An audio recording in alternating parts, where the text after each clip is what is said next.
నమస్తే.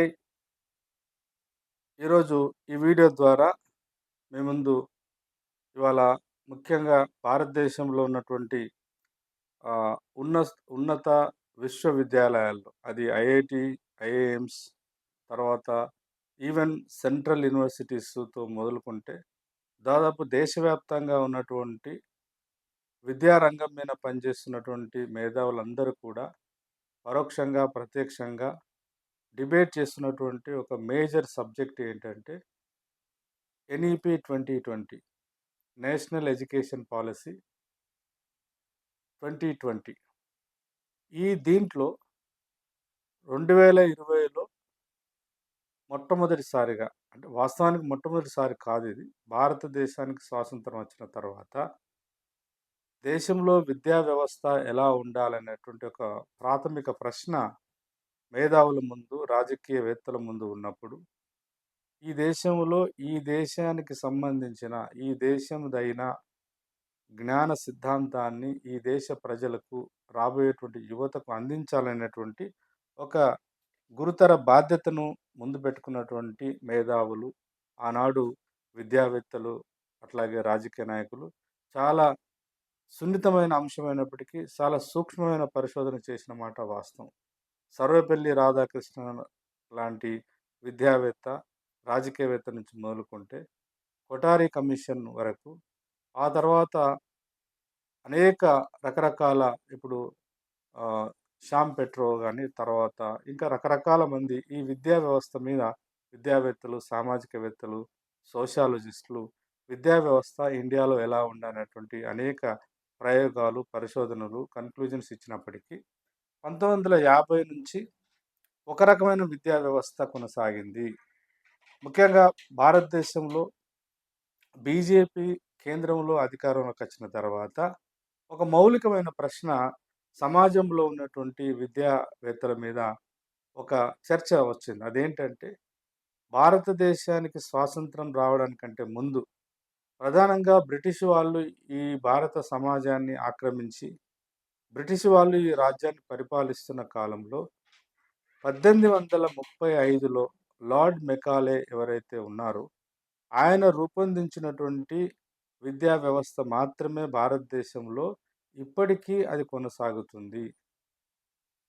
క్లుప్తంగా చెప్పాలి అనంటే, భారతదేశంలో మెకాలే విద్యా వ్యవస్థ అంటే ఏమిటి అని ప్రశ్నేసుకున్నప్పుడు, ముఖ్యంగా జాతీయవాదులుగా పేర్కొనబడుతున్నటువంటి కొంతమంది మేధావులు, రాజకీయవేత్తలు చెప్తుందేంటంటే, లార్డ్ మెకాలే 1835లో రూపొందించినటువంటి విద్యా విధానం ఏమిటంటే, భారతదేశంలో ఉన్నటువంటి ఆ కాలంలో భారతదేశంలో ఉన్నటువంటి యువతను బ్రిటిష్ వాళ్ళు, ఆ ఈస్ట్ ఇండియా కంపెనీ లేదా బ్రిటిష్ వాళ్ళు కలోనియల్ రూలర్సు వాళ్ళ కంపెనీలలో లేదా వాళ్ళ పరిపాలనా వ్యవస్థలలో గుమాస్తాలుగా లేదా క్లర్క్స్‌గా అంటే ఆనాడు అధికారంలో ఉన్నటువంటి రాజ్య వ్యవస్థకు అనుబంధంగా పనిజేయడానికి కావాల్సినటువంటి గుమాస్తాలను లేదా క్లర్క్‌లను తయారు జేయడానికి సంబంధించినటువంటి విద్యా వ్యవస్థను మాత్రమే ఆనాడు మెకాలే రూపొందించినాడు.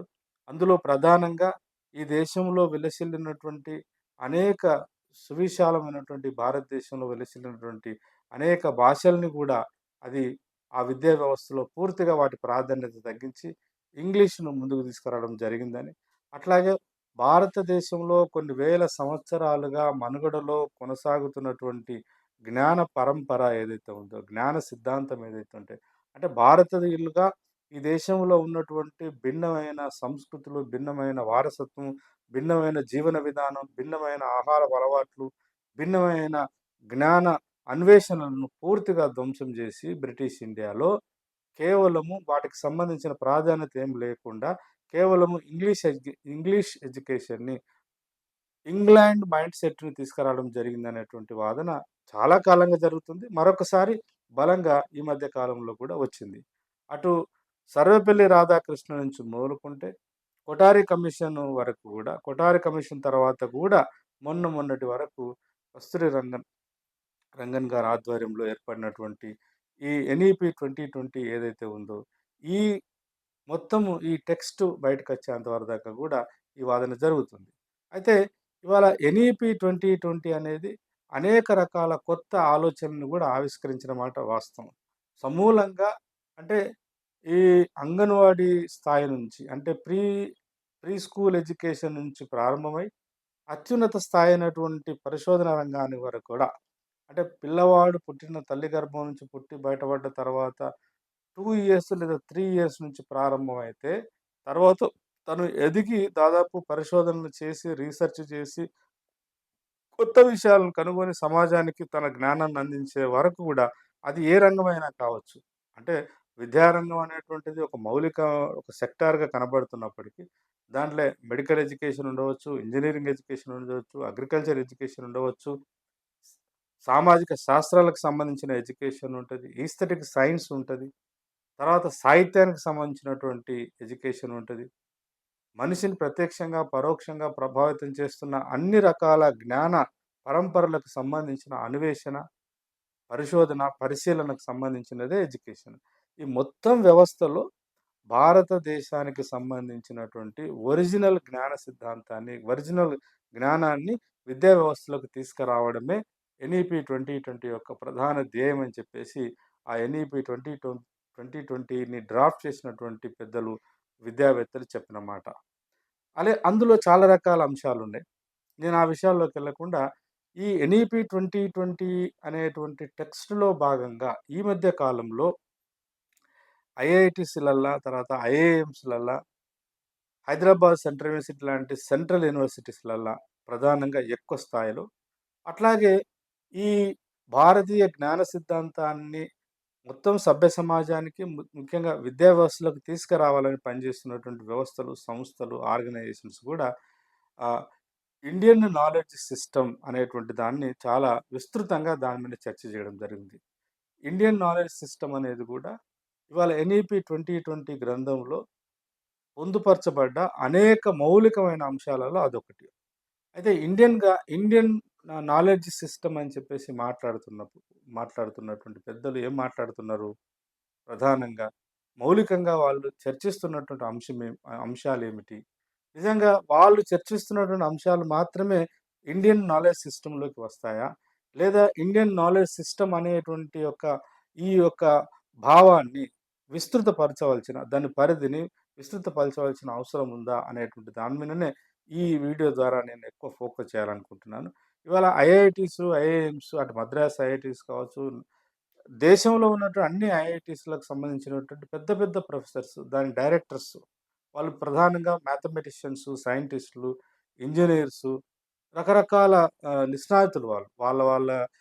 వాళ్ళు ఎన్నుకున్నటువంటి సబ్జెక్టులలో దేశంలోనే కొంతమందైతే ప్రపంచవ్యాప్తంగా ఉన్నటువంటి అతి కొద్ది మంది జ్ఞాన సంపన్నుల్లో వాళ్ళు చాలా పేరెన్నికన్న వాళ్ళే. కాబట్టి వాళ్ళ యొక్క జ్ఞానాన్ని, వాళ్ళ యొక్క అథెంటిసిటీని క్వెషన్ చేయడం కాదు గాని నా ఉద్దేశ్యము. వాళ్ళు మాట్లాడుతున్నటువంటి ఈ ఇండియన్ నాలెడ్జ్ సిస్టమ్ అనేటువంటి ఒక బ్రాడ్ ఫ్రేమ్‌వర్క్‌లో వాళ్ళు ప్రస్తావిస్తున్నటువంటి అంశాలేమిటి?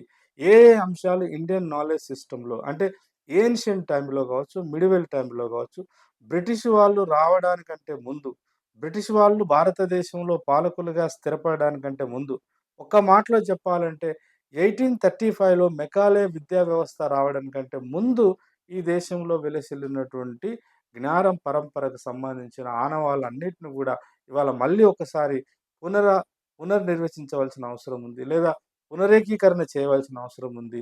వాటన్నిటికి సంబంధించిన ఆధారాలను ఇప్పుడు గతంలో ఏన్షియంట్ టైమ్‌లో, మిడివల్ టైమ్‌లో వర్ధిల్లినటువంటి జ్ఞాన సంపదను ఇప్పుడు మానవ సమాజానికి అందివచ్చినటువంటి సైన్స్, టెక్నాలజీ యొక్క సహకారం ద్వారా అంటే ఏన్షియంట్ అండ్ మోడర్న్ కాంబినేషన్ ద్వారా భారతీయ భారతీయతకు సంబంధించినటువంటి జ్ఞానాన్ని, జ్ఞానధారలను ప్రపంచానికి పరిచయం చేయవలసిన అవసరం ఉంది. ప్రధానంగా రాబోయేటువంటి యువతరానికి అందించవలసిన అవసరం ఉంది. తద్వారా మాత్రమే భారతదేశం రాబోయే కాలంలో విశ్వగురువుగా ఎదగడానికి ఆస్కారం ఉంది అని చెప్పేసి బలమైన వాదన చేస్తున్నారు. ఈ బలమైన వాదనలో ప్రధానంగా విస్తృతంగా సోషల్ మీడియాలో కావచ్చు, లేదంటే అకాడమిక్ సర్కిల్‌లలో కావచ్చు, లేదంటే నేషనల్, ఇంటర్నేషనల్ వర్క్‌షాప్స్, సెమినార్స్ జరుగుతున్నాయి ఇప్పుడు దేశవ్యాప్తంగా. ఎక్కడ చూసినా గూడా ఎక్కువ ఎట్లాంటి అంశాలొస్తున్నాయనేది గనుక ఒక్కసారి మనం పరిశీలిస్తే ప్రధానంగా ఏన్షియంట్ టైమ్‌లో ఉన్నటువంటి ఫుడ్ టెక్నాలజీ, ఫుడ్ సైన్స్, దానికి అంటే భారతీయ సంస్కృతిలో, భారతీయ ఆహారపు అలవాట్లో భాగంగా, అంతర్భాగంగా ఉన్నటువంటి ఏన్షియంట్ టైమ్‌లో లేదా మిడివల్ టైమ్‌లో వర్ధిల్లున్నటువంటి ఫుడ్ టెక్నాలజీ లేదా ఫుడ్ సైన్స్‌కి సంబంధించినటువంటి దానికి సంబంధించిన ఆనవాళ్ళు, దానికి సంబంధించినటువంటి అవగాహన ఇప్పటి తరానికి లేదు. కేవలము ఒక వెస్టర్నైజ్డ్ లేదంటే ఒక యూరోపియన్ సెంట్రిక్ నాలెడ్జ్ మాత్రమే ఇవాళ మనము మన పిల్లలకు ఇంజినీరింగ్ సైన్స్‌లో గావచ్చు, మెడికల్ సైన్స్‌లో గావచ్చు, ఇతరతర అగ్రికల్చర్ సైన్స్‌లో గావచ్చు అందిస్తున్నాము. కాబట్టి భారతీయ పునాదులు కలిగినటువంటి ఫుడ్ టెక్నాలజీకి సంబంధించిన వాటి మీద మళ్ళీ ఒక్కసారి పరిశోధన జరగాలని చెప్పేసి అంటున్నారు. అట్లాగే హెల్త్ అండ్ హోలిస్టిక్ లైఫ్ అంటే ఆహ్, మన యొక్క ఆరోగ్యము, సమ్మిళితమైనటువంటి జీవన విధానాన్ని కొనసాగడానికి లేదా అంతకుముందు కొనసాగించిన చరిత్ర ఈ దేశానికి ఉందని.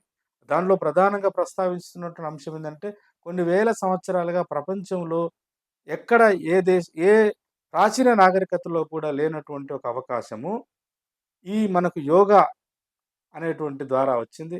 అది బౌద్ధం ద్వారా వచ్చిందా? అంతకంటే ముందే ఉందా? అనేటి ఒక ప్రశ్న ఉన్నప్పటికీ, వేదకాలం నుంచి లేదా అంతకు ముందు నుంచి దేశంలోనే హెల్త్‌కు చాలా ఇంపార్టెన్స్ ఇచ్చేది. అంటే ప్రకృతి యొక్క నియమ నిబంధనలకు అనుగుణంగా మానవ సమాజము భారతదేశంలో ప్రకృతి నియమ నియమాలకు అనుగుణంగా బతికినటువంటి ఒక జీవిత పరంపర ఉంది ఈ దేశంలో.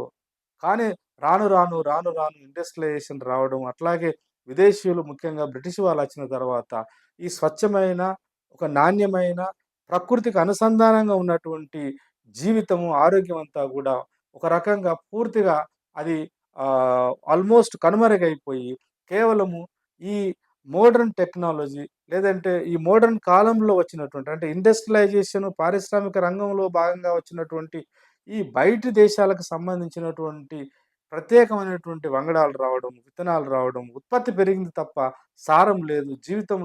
జీవిత ఆయుష్ ప్రమాణాలు కూడా తగ్గడానికి ఈ హెల్త్ అండ్ హోలిస్టిక్ లైఫ్ అనేటువంటి ఒక ప్రధానమైన జీవన ధార ఏదైతే ఉందో ఈ దేశంలో, అది పూర్తిగా కనుమరుగైపోయింది. దానికి సంబంధించినటువంటి నాలెడ్జ్ గాని, దానికి సంబంధించినటువంటి నాలెడ్జ్ ఫార్మ్స్‌నన్నీ కూడా సిస్టమాటిక్‌గా కలోనియల్ రూల్‌లో డిస్ట్రాయ్ చేయబడ్డది. కాబట్టి వాటిని ఇప్పుడు మనకు అందుబాటులో ఉన్నటువంటి ఆధారాల ద్వారా, గ్రంథాల ద్వారా, ప్రాచీన గ్రంథాల ద్వారా వాటి మీద పరిశోధన చేయవలసిన అవసరం ఉందనేటువంటిది ఒక ప్రధానమైనటువంటి. అట్లాగే అగ్రికల్చర్ సైన్స్ పూర్వకాలంలో అంటే మనకు ఇండస్ సివిలైజేషన్‌లోనే చాలా గొప్ప హరప్ప, మొహంజోదరో లాంటి నాగరికతలు విలసిల్లినాయని, ఆనాడు నదీ పరివాహక ప్రాంతంలోనే విశాలమైనటువంటి, విస్తృతమైనటువంటి వ్యవసాయ రంగం కొనసాగిందని, ఆ తర్వాత కాలంలో గూడా రకరకాల పరాశర స్మృతి ప్రకారం గావచ్చు, లేదంటే ఇక రకరకాల యూ నో టెక్స్ట్ ద్వారా మనకు తెలుస్తుందంటే, ఆ కాలంలోనే రకరకాల ప్రత్యేకమైనటువంటి పంటలు పండించారు ఈ దేశంలో అని. ముఖ్యంగా సుగంధ ద్రవ్యాలకు సంబంధించినటువంటి హిస్టారికల్ అండ్ ఆర్కరాలజికల్ ఎవిడెన్సెస్ కూడా ఉన్నాయి. ఈ దేశంలో ఇక్కడ పండినటువంటి ప్రత్యేకమైనటువంటి ఈ సుగంధ ద్రవ్యాలు ఆనాడు భారతదేశంలో ప్రాచీన నాగరికతతో పోటీ పడుతున్నటువంటి చైనా నాగరికత గావచ్చు, అట్లాగే మెసొపొటేమియన్ నాగరికత, బాబిలోనియన్ నాగరికత గావచ్చు, సుమేరియన్ నాగరికత గావచ్చు, గ్రీకు, రోమన్ నాగరికత వాటన్నిటితో కూడా సత్సంబంధాలను కలిగి బిజినెస్‌ను తర్వాత ట్రేడ్ చేసినట్టు హిస్టారికల్‌గా మన దగ్గర హిస్టోరియన్స్ కూడా అంగీకరిస్తున్నారు గదా! ప్రాచీన భారతదేశం మీద పరిశోధన చేసినప్పుడు. కాబట్టి ఆ సైన్స్ ఏమైపోయింది? వాటికి సంబంధించిన ఆనవాళ్ళు ఏమైపోయినాయి? వాటి మీద ఇవాళ విద్యా వ్యవస్థలో ఒక చర్చ జరగాలి. ఒక పరిశోధన జరగాలనేటువంటి వాదన గూడా వస్తుంది. అట్లాగే ఆర్కిటెక్చరల్ సైన్స్ ప్రధానంగా. అంటే ఈ దేవాలయాలు కావచ్చు, లేదా పూర్వకాలంలో నిర్మించినటువంటి రకరకాల అది స్పిరిచ్యువల్ డొమైన్‌కి సంబంధించింది కావచ్చు, అంటే ఆధ్యాత్మిక రంగంతో ముడిపడి ఉన్నటువంటి గుళ్ళు కావచ్చు, ఆధ్యాత్మిక రంగంతో సంబంధం లేకుండా రాజకుటారాలను అంటే కింగ్స్, క్వీన్స్ ఉన్నటువంటి అంటే ఆ మొత్తం రాజధాని నిర్మించడంలో గూడా ఆ కాలంలోనే కొన్ని వందల, వేల అడుగుల యొక్క ఎత్తు, అట్లాగే కొన్ని వందల అడుగుల వెడల్పుతో కూడుకున్నటువంటి అనేక గొప్ప గొప్ప నిర్మాణాలు భారతదేశంలో నిర్మించబడ్డాయి. మరి ఆ నిర్మించడానికి వాడినటువంటి టెక్నాలజీ ఏమైంది? వాటికి సంబంధించిన పూర్వపరాలు ఈ దేశంలో ఇప్పుడు లెవ్వా? ఉంటే వాటిని మన విద్యా వ్యవస్థలో మన పిల్లలకి ఎందుకు చెప్పట్లేదు? అట్లా ఈ రకంగా చాలా వరకు science, health science, food science, అట్లాగే ఆర్కలాజికల్ కన్‌స్ట్రక్షన్ సైన్సు, ఇంకా రకరకాల వాటి మీద అంటే ప్రధానంగా చెప్పదలుచుకుందంటే వేదాలు, వేదాంగాలు, పురాణాలు, ఇతిహాసాలు, రామాయణము, మహాభారతము ఇట్లా ఈ దేశంలో ప్రాచీన కాలంలో గ్రంథస్థం చేయబడ్డటువంటి అనేక గ్రంథాల ద్వారా, ఆ తర్వాత కాలంలో ఈవెను ఇప్పుడు యురేషియా నుంచి వచ్చినటువంటి ఆహ్, ముస్లిం రాజులు కూడా అంటే వాళ్ళ యొక్క మదర్ టంగ్ అయినటువంటి హీబ్రూ గావచ్చు, లేదంటే ఇంకా అరబిక్ లాంగ్వేజ్‌లో కూడా ఇక్కడ రాయబడ్డటువంటి సంస్కృతంలో గావచ్చు, పాలీ భాషలో రాయబడ్డటువంటి అనేక గ్రంథాలు వాళ్ళ భాషలోకి అన్వయించుకోవడం జరిగింది. వాళ్ళకి సంబంధించినటువంటి కొంత టెక్నాలజీ అంటే కన్‌స్ట్రక్షన్ టెక్నాలజీ గావచ్చు, ఇతర అనేక ఫుడ్ టెక్నాలజీ గావచ్చు, ఇక్కడ సమ్మిళితమైపోయి ఒక అద్భుతమైనటువంటి వాతావరణం దేశంలో ఉండే అవి రాను రాను మోడర్నిటీ వచ్చిన తర్వాత, ఆధునికత వచ్చిన తర్వాత, బ్రిటిష్ వాళ్ళు ఈ పాలకులుగా మన దేశానికొచ్చిన తర్వాత అవి కనుమరుగైపోయినాయి. వాటికి సంబంధించిన ఆనవాళ్ళు ఇవాళ విద్యా వ్యవస్థలో పాఠశాల విద్యలో కావచ్చు, ఉన్నత విద్యలో కావచ్చు, ఎక్కడ గూడా వాటికి సంబంధించిన స్థానం లేకుండా కేవలము క్రీస్తు శకము 14, 15 శతాబ్దంలో రెనెసాన్సా లేదంటే ఈ రెనెసాన్స్‌ల భాగంలో తర్వాత పెట్టుబడిదారీ రంగంలో భాగంగా వచ్చినటువంటి ఇండస్ట్రియలైజేషన్‌లో భాగంగా వచ్చినటువంటి కేవలము సైన్స్, టెక్నాలజీ అనేటువంటి వాదనతోని మొత్తం మనదైనటువంటి జ్ఞానం అంతా కూడా పోయింది. ఆ జ్ఞానం అంతా కూడా మనం మర్చిపోవాల్సొచ్చింది. పిల్లలకి ఎవ్వరికీ ఈ విషయాల పట్ల అవగాహన ఉండట్లేదు. కాబట్టి this is the time. This is the right time. ఇది ఒక సరైనటువంటి సమయం. ఎందుకంటే ఇప్పుడిప్పుడే భారతదేశం ఆర్థికంగా ఎదుగుతుంది. ఆర్థికంగా ఎదగడమే కాకుండా శాస్త్ర సాంకేతిక రంగాల్లో కూడా ప్రపంచంతో పోటీ పడుతుంది. ఇట్లా ఆర్థిక శక్తిగా ఎదుగుతున్న కాలం ఒకటైతే, శాస్త్ర సాంకేతిక రంగాలలో పురోగతి సాధించడం జరుగుతుంది. శాస్త్ర సాంకేతిక రంగాల్లో పురోగతి జరుగుతున్నటువంటి దాన్ని య అందచ్చినటువంటి శాస్త్ర సాంకేతిక పరిజ్ఞానాన్ని మనము ఇప్పుడు మనదైనటువంటి అంటే ఈ దేశం యొక్క జ్ఞాన సిద్ధాంతానికి వాటికి సంబంధించిన ఆనవాళ్ళను వెతకడం కోసం, వాటికి సంబంధించినటువంటి పురోగతిని గ్రంథస్థం చేయడం కోసం, వాటిని పిల్లలకు అర్థమయ్యే విధంగా ఒక నూతనమైన మెథడాలజీని రూపొందించి గతంలో ఇప్పుడు వేదిక్ మ్యాథ్స్ అని చెప్పేసి ఈ మధ్య కాలంలో అది చాలా పాపులర్ అయితుంది. అంటే వేదిక్ మ్యాథ్స్ అంటే ప్రాచీన కాలంలో లెక్కలు, స్టాటిస్టిక్స్ ఎట్లా ఎవాల్వ్ అయినాయి? ఖగోళ శాస్త్రానికి ఆస్ట్రానమీకి సంబంధించినటువంటి జ్ఞానం ఎలా ఉంది భారతదేశంలో? మరి మనం ఇప్పుడు ఆస్ట్రానమీ అన్నప్పుడల్లా సైన్స్ పుస్తకాలలో అది పాఠశాల విద్య గావచ్చు, లేదంటే జనరల్ నాలెడ్జ్ పుస్తకాల్లో గావచ్చు, ఎక్కడైనా కూడా మనకు బ్రూనో గురించి మాట్లాడతారు. లేదంటే కోపర్నికస్ గురించి మాట్లాడుతున్నాము. లేదంటే గెలీలియో గురించి మాట్లాడుతున్నాము. లేదంటే ఐసాక్ న్యూటన్ గురించి మాట్లాడుతున్నాం. వాళ్ళు పరిశోధన చేసిన మాట వాస్తవం. వాళ్ళ జ్ఞానాన్ని అందించిన మాట వాస్తవం. మరి వాళ్ళతో సమానంగా లేదా వాళ్ళకంటే ముందు భారతదేశంలో కూడా ఈ ఆస్ట్రానమీకి సంబంధించినటువంటి, ఖగోళ శాస్త్రానికి సంబంధించినటువంటి అనేక సైన్స్, జ్ఞాన పరంపర, పరిశోధన, పరిశీలన జరిగినట్టు గ్రంథాలలో రాయబడి ఉంది. అయితే గ్రంథాలలో రాయబడి ఉంటే అది పుక్కిటి పురాణాలు అని చెప్పేసి కొట్టి పారేద్దామా? లేదా ప్రాచీన గ్రంథాలుగా పేర్కొనబడ్డటువంటి ఆ గ్రంథాలను ఆధారం చేసుకొని ఎదిగొచ్చినటువంటి సైన్స్, టెక్నాలజీ లేదా ఇప్పుడు ఆర్టిఫిషియల్ ఇంటెలిజెన్స్ అనేటువంటి ఒక సైన్స్ కూడా వచ్చింది. వీటి సహకారంతోని రాయబడ్డటువంటి పుస్తకాలలో రాయబడ్డటువంటి అంశాలను తీసుకొని, ఇవాళ ఐఐటీస్‌లలో కావచ్చు, ఐఐఎంలలో కావచ్చు, లేదా విశ్వవిద్యాలయాల్లో కావచ్చు, పరిశోధన జరగవలసిన అవసరం ఉందని జెప్పేసి ఒక ప్రతిపాదన మాత్రం వస్తుంది. అయితే కొంతమంది చాలా విఘ్నతతో ఆలోచిస్తున్నటువంటి మేధావులు, ఈ ఇండియన్ నాలెడ్జ్ సిస్టమ్‌కి సంబంధించి ప్రమోట్ చేస్తున్న వాళ్ళు, మాట్లాడుతున్న వాళ్ళు ఏమంటున్నారంటే, భారతదేశంలో తప్పకుండా అక్షరబద్ధమైనటువంటి అనేక పుస్తకాలున్నాయి. అనేక టెక్స్ట్‌లున్నాయి. వాటిని చదవడం, అధ్యయనం చేయడం, అవి నిజమా? కాదా? అని పరిశీలించవలసిన అవసరం ఉంది అని చెప్పేసి మాట్లాడుతున్నారు.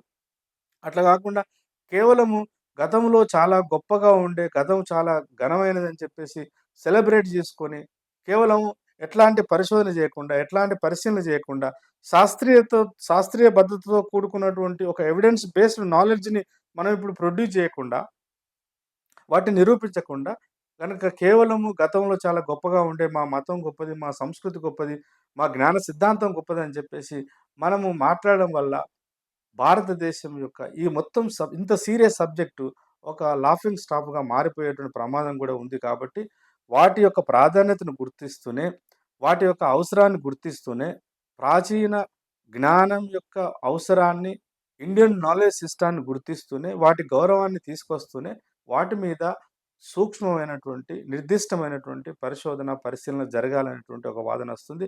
అది చాలా మంచి వాదన, మంచి సూచన కూడా. బహుశా ఈ విషయం మీద పనిచేస్తున్న వాళ్ళందరూ కూడా ఈ పాయింట్‌ని చాలా సీరియస్‌గా ఆలోచించవలసిన అవసరం ఉంది.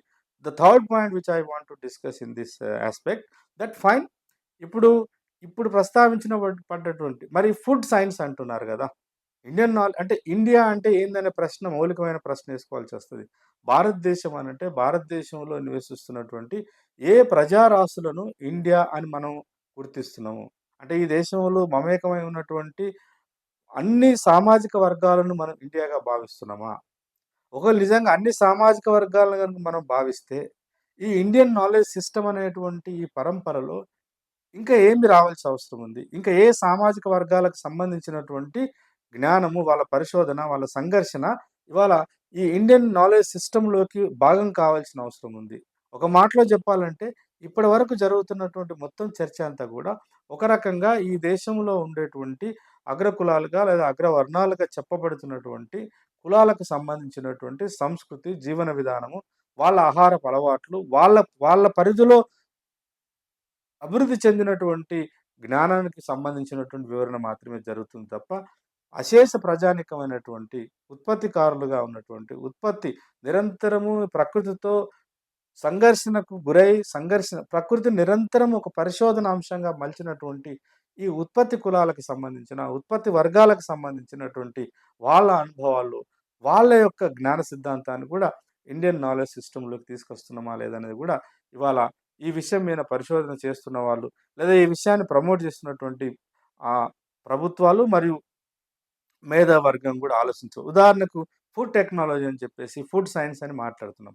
భారతదేశం యొక్క ఫుడ్ టెక్నాలజీ, ఫుడ్ సైన్స్ చాలా గొప్పది. భారతదేశం యొక్క ప్రజల యొక్క వంటకాల విధానం కూడా ఇలా ప్రపంచం భారతీయుల యొక్క వంటకాలను అంటే మన యొక్క ఫుడ్ హ్యాబిట్స్, మన యొక్క ఆహారపు అలవాట్లు, మనం వండేటువంటి పద్ధతి, దాంట్లో కలిపేటువంటి ఇంగ్రీడియెంట్స్ ఇవన్నీ కూడా ప్రపంచవ్యాప్తంగా దేశాలన్నీ గూడా మన వైపు చూస్తున్నాయి అని చెప్పేసి కరోనా సందర్భంలో కొన్ని వేల మంది చనిపోయినప్పటికీ ప్రపంచవ్యాప్తంగా ఇండియాలో ఆ మరణాల రేటు తక్కువ ఉండడానికి మనం మన యొక్క ఆహారపు అలవాట్లని జెప్పేసి మాట్లాడుతున్నటువంటి సైంటిస్టులు ఉన్నారు. అట్లాగే చాలామంది ఈవెన్ రాజకీయ ప్రముఖులు గూడా మాట్లాడుతున్నారు. అది దాంట్లో ఎంతవరకు నిజం ఉంది, ఎంతవరకు అబద్ధం ఉందనేది that is yet to you know investigate.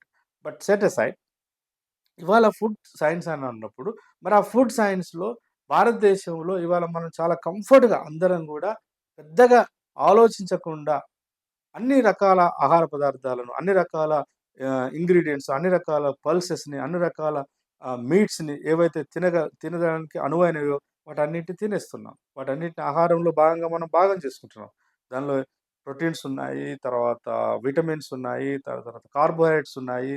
దానిలో రకరకాల ఈ శరీరానికి కావాల్సిన అన్ని రకాల మౌలిక పదార్థాలు, విటమిన్స్ ఉన్న వాటిని తింటున్నామని జెప్పేసి మనం మాట్లాడుకుంటున్నాం. అయితే ఇక్కడ మౌలికమైన ప్రశ్న ఏందంటే, నాలాంటి వాళ్ళ యొక్క ఉద్దేశంలో మౌలికమైన ప్రశ్న ఏందంటే, భారతదేశంలో తినదగిన ఆహార పదార్థాలను గుర్తించిందెవరు? తప్పకుండా ఆదివాసులు. ఇవాళ ఇప్పటికి గూడా అడవులలో నివసిస్తున్న ఆదివాసులే మన భారతదేశంలో ఉన్న ప్రజలందరం కూడా చాలా ఆరోగ్యకరమైనటువంటి ఆహార పదార్థాలను మనం స్వీకరించడానికి ఇవాళ ఈ 21st సెంచరీలో అన్ని కులాలకు, అన్ని మతాలకు, అన్ని వర్గాలకు సంబంధించిన ప్రజలు తినగలుగుతున్న ఆహారాన్ని నిర్దేశించి, సేకరించి, వాటిని సెగ్రిగేట్ చేసి, ఈ ఆహార పదార్థాలు తినదగినయి. ఇగో ఈ వస్తువులు, ఈ ఆహార పదార్థాలు తినడానికి వీలు లేదు. ఇవి ఆహార పదార్థాలు కాదు. ఇవి విష పదార్థాలని నిర్ధారించింది మొట్టమొదటిసారిగా ప్రాచీన కాలంలో ఆదివాసులు, ట్రైబ్స్. మరి వాళ్ళకు ఈ ఇండియన్ నాలెడ్జ్ సిస్టమ్‌లో వాళ్ళకు గౌరవం ఉందా? ఈ ఇండియన్ నాలెడ్జ్ సిస్టమ్ అని మనం మాట్లాడుతున్న దానిలో వాళ్ళ అనుభవాలు, వాళ్ళ ప్రయోగాలు, వాళ్ళ జీవన విధానం, వాళ్ళు ఇప్పటికీ అడవులలో, పెద్ద పెద్ద కొండలలో, కోనలలో, ఫారెస్ట్‌లలో వాళ్ళు పండిస్తున్న పంటలు, వాళ్ళ యొక్క వాళ్ళ యొక్క ఒరిజినాలిటీని ఇండియన్ నాలెడ్జ్ సిస్టమ్‌లోకి మనం తీసుకొస్తామా? లేదా? అనేది కూడా ఒక పెద్ద ప్రశ్న. నా వరకైతే అది కూడా అందులో పార్ట్ కావాల్సిన అవసరం ఉంది. అట్లాగే హెల్త్ అండ్ హోలిస్టిక్ లైఫ్ అని అంటున్నాం. అంటే కేవలము మనిషి శరీరంలో ఉన్నటువంటి మెదడును మాత్రమే ట్రైనింగ్ చేస్తే సరిపోదు. మనసును గూడా ట్రైనింగ్ జేయాలని జెప్పేసి, మనసు, హృదయాన్ని మరియు మెదడును రెండిటిని అనుసంధానం చేసేటువంటి ఒక అద్భుతమైన ప్రక్రియనే యోగా అభ్యాసం అని అంటారు. యోజన లేదా యోగా అభ్యాసం అని చెప్పేసి అది భారతీయ సంస్కృతిలో అంతర్భాగం అని అంటున్నాం. ఇవాళ ప్రపంచంలో ఎవరు కూడా దాన్ని డిస్ప్యూట్ చేసేటువంటి పరిస్థితి లేదు. అది వాస్తవం. బౌద్ధ కాలంలో అది ఇంకా చాలా విస్తృతంగా ఈ దేశంలో విలసిల్లి ప్రపంచవ్యాప్తంగా అది ప్రచారంలోకి పోయిన మాట వాస్తవం. కానీ ఈ హెల్త్ అండ్ హోలిస్టిక్ లైఫ్‌లో బౌద్ధం కావచ్చు, లేదా జైనం కావచ్చు, అంతకంటే ముందు ఉన్నటువంటి వాస్తవానికి ఒక అంటే జీవితం ఎలా వస్తది? మనిషి పుట్టుకకు, ప్రకృతికి ఉన్నటువంటి సంబంధము, జీవితం 10 కాలాల పాటు ఆరోగ్యంగా ఉండాలంటే శాస్త్రీయంగా, హేతుబద్ధంగా జీవితాన్ని కొనసాగించాలె.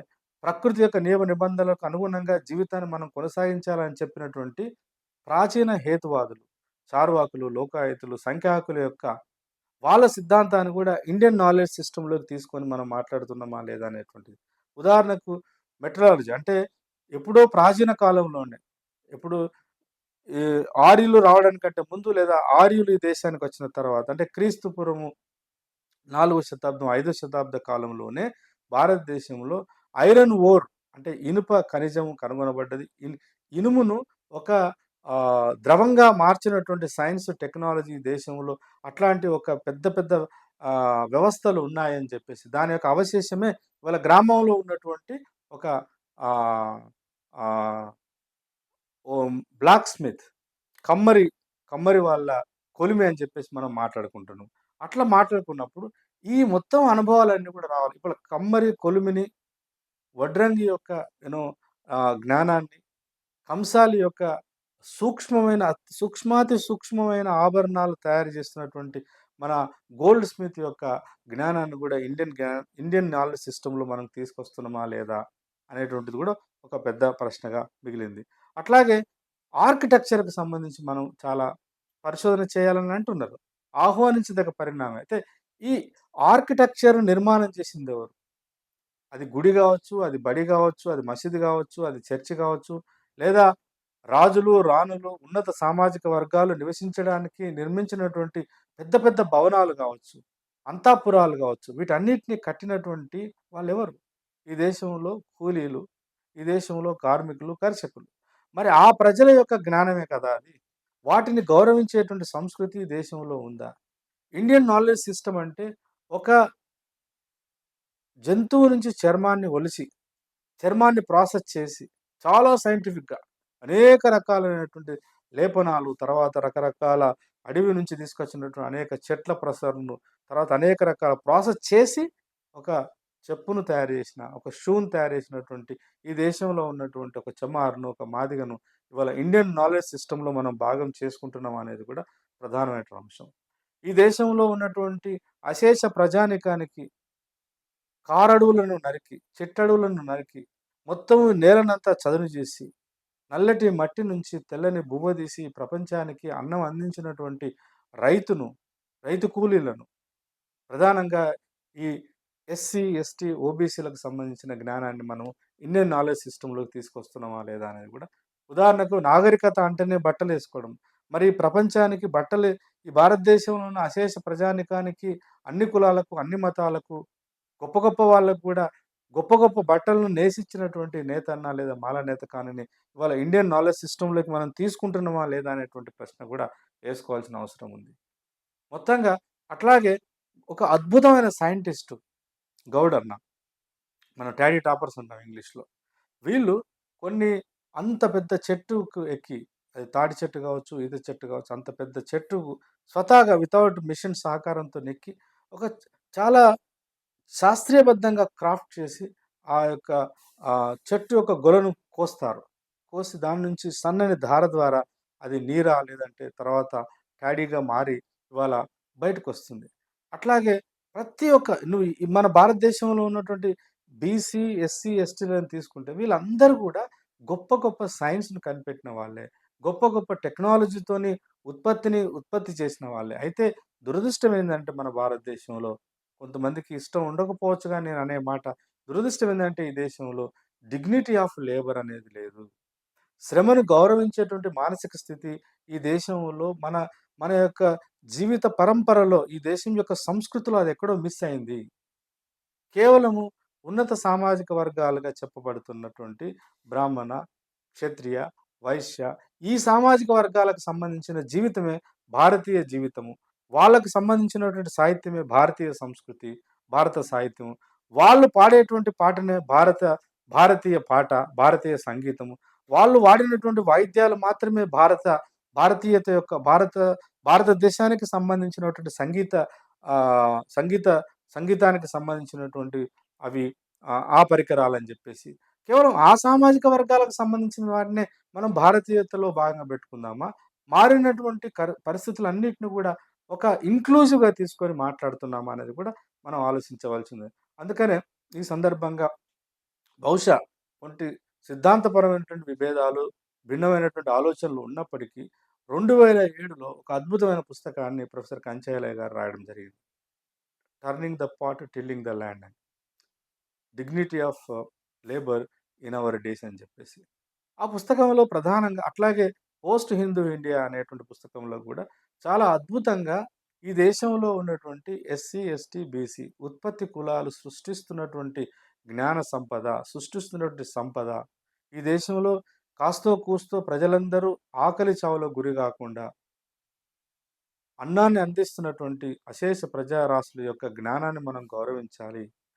శరీరాన్ని కాపాడుకోవడం కోసం కావచ్చు, శరీరము ఒక ఆరోగ్యకరంగా ఉండడానికి కావచ్చు, లేదంటే పుట్టిన ప్రతి బిడ్డ ఎదిగి సమాజంలో తన గురుతర బాధ్యత నిర్వచించడానికి కావాల్సిన సామాజిక, రాజకీయ, ఆర్థిక, సాంస్కృతిక ఈ యొక్క వివిధ రంగాలలో ఒక సుస్థిరతను సాధించడానికి ప్రయత్నం చేస్తున్నటువంటి ఈ జీవరాశులు, ఈ ప్రజారాశుల యొక్క చరిత్రను మనము వాళ్ళ యొక్క అనుభవాలను, వాళ్ళ యొక్క జ్ఞానాన్ని, వాళ్ళ జ్ఞాన సిద్ధాంతాన్ని, వాళ్ళ సైన్స్‌ని, వాళ్ళ టెక్నాలజీని, వాళ్ళ జీవితంలో భాగంగా ఉన్న వాటిని వాళ్ళకి దురదృష్టం ఏందంటే ఆ సైన్సు, ఆ అనుభవం గ్రంథస్థం చేయబడలేదు.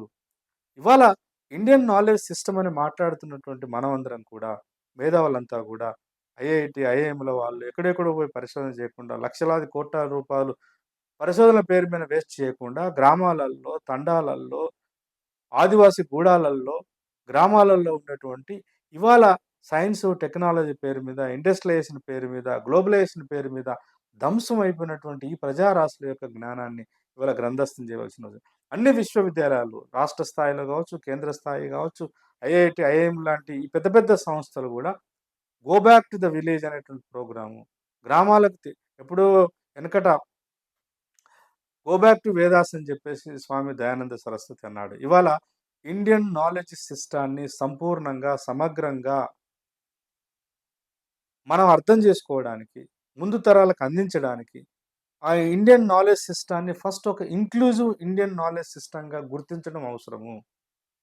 గుర్తించి అన్ని సామాజిక వర్గాల యొక్క ఆలోచనల్ని, జ్ఞానాన్ని, వాళ్ళ యొక్క సైంటిఫిక్ టెంపర్‌ని, వాళ్ళ యొక్క రేషనాలిటీని ఇండియన్ నాలెడ్జ్ సిస్టమ్‌లో భాగం చేసి, అది ఒక సమ్మిళితమైనటువంటి జ్ఞాన సంపదగా మనం గౌరవించేటువంటి ఒక మానసిక స్థితిని ఈ దేశంలో నెలకొల్పాల్సిన అవసరం ఉంది. అలా నెలకొల్పి తప్పకుండా అన్ని ప్రజారాశుల యొక్క అనుభవాన్ని గ్రంథస్థం చేసి, వాటిని ఇప్పుడు ఎదిగొచ్చినటువంటి సైన్స్, టెక్నాలజీ, ఏఐ లాంటి వాటితోని వాటి యొక్క సహకారం తీసుకొని గతంలోనే ఈ సంస్కృతి ఇలా విలసిల్లింది. ఇంత గొప్ప ఆర్కిటెక్చర్ ఇక్కడ ఉండే, ఇంత గొప్ప ఫుడ్ టెక్నాలజీ ఉండే, ఇంత గొప్ప లోహాలను తయారు చేసినటువంటి చరిత్ర ఇక్కడ ఉండే, ఇంత గొప్ప హెల్త్ సైన్స్ ఉండే, ఆయుర్వేదిక్ సైన్స్ ఉండే, యునానీ ఉండే అనేటువంటి వీటన్నిటిని రీఎస్టాబ్లిష్ చేయడానికి ఆస్కారం ఉంటది. అట్లా ప్రయత్నం చేయాల్సిన అవసరం ఉంది తప్ప, కేవలం ఇండియన్ నాలెడ్జ్ సిస్టమ్ అని చెప్పేసి మళ్ళీ కేవలం పిరికెడు మంది పిరికెడు సమూహాల యొక్క చరిత్రను, సంస్కృతిని, వాళ్ళ జీవితాన్ని, వాళ్ళ అనుభవాలు మాత్రమే కేవలం అగ్రకులాలుగా చెప్పబడుతున్న బ్రాహ్మణ, క్షత్రియ, వైశ్య ఎదిగొచ్చినటువంటి ఈ సమూహాల యొక్క జీవితాన్ని మాత్రమే ఇండియన్ నాలెడ్జ్‌కి పునాదిగా చేసుకొని గనక మళ్ళీ ఇవాళ ప్రభుత్వాలు, పాలకులు, విద్యావేత్తలు, విద్యా సంస్థలు అక్కడికే పరిమితం అయిపోతే మళ్ళొక్కసారి మనము ఒక రకంగా ఇంటలెక్చువల్ పావర్టీలోకి నెట్టబడతామని చెప్పేసి మాత్రం నేను చెప్పదలుచుకున్నాను. కాబట్టి ఇవాళ ఎదిగొస్తున్నటువంటి ఈ సామాజిక వర్గాలకు సంబంధించిన కింది స్థాయిలో నుంచి ఎదిగొస్తున్నటువంటి ఈ సామాజిక వర్గాలకు సంబంధించినటువంటి విద్యార్థులను ప్రోత్సహించాలి. అనేక భాషలు, అనేక సంస్కృతులు, అనేక జీవన విధానాలు, వీటికి సంబంధించినటువంటి అనుభవాలన్నిటిని కూడా గ్రంథస్థం చేయించి, బహుశా అట్లాంటి ప్రయత్నం చేస్తే తప్పకుండా ఈ భారతదేశంలో మనం ఆశిస్తున్నటువంటి ఈ భారతదేశం రాబోయే కాలంలో ప్రపంచానికి ఒక దిక్సూచిగా నిలబడుతది. విశ్వగురువుగా నిలబడే ఆస్కారం ఉంటది. అటువైపు మనందరం కలిసి ప్రయత్నం చేయాలని చెప్పేసి మనస్ఫూర్తిగా కోరుతూ సెలవు. Thank you.